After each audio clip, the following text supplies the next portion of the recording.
what got me going on this one, I had done 3 broomstick books and actually had the idea for the 4th, but decided to kind of go to the next level of the fantasy. I wanted to do something that was a complete fantasy land.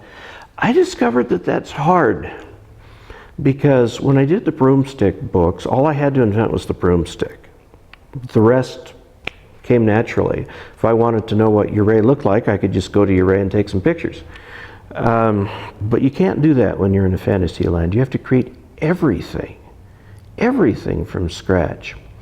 And where the whole story started was, as I'd go to bed at night, was kind of visualizing myself in a sword fight.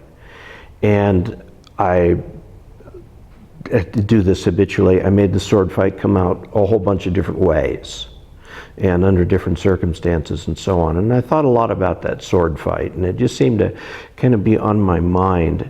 And the whole book is written around a sword fight that happens around 60% of the way into the book.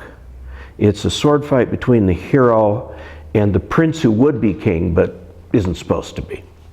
And it was all designed to kind of get us to that sword fight, and then, of course, once you're there, got to go beyond to get the rightful prince on the throne. So I had so much to learn about swords. I knew nothing about swords. I got a book on swords. I have a sword, and they are, as you mentioned earlier, when you try and move a sword around, they've got some weight. There's a certain balance to the thing. And then, of course, I had to go all the research on all the other elements of a fantasy world. For example, horses. Horses are not automobiles. You don't just jump on a horse when you need one, run off, get to another place, hop off your horse, and put it in the garage. Horses don't work like that. So I had to go learn about horses.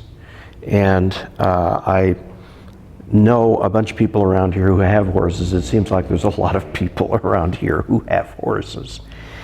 And I went to them and just asked them a bunch of questions. I was riding a horse one time when my wife and I were in Nebraska.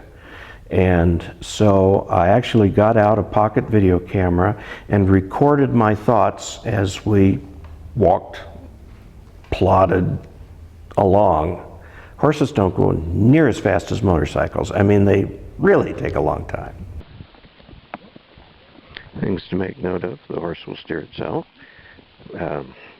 Additional little noises: there's a lope, there's a gait, and horses fart, and they stop when they pee, and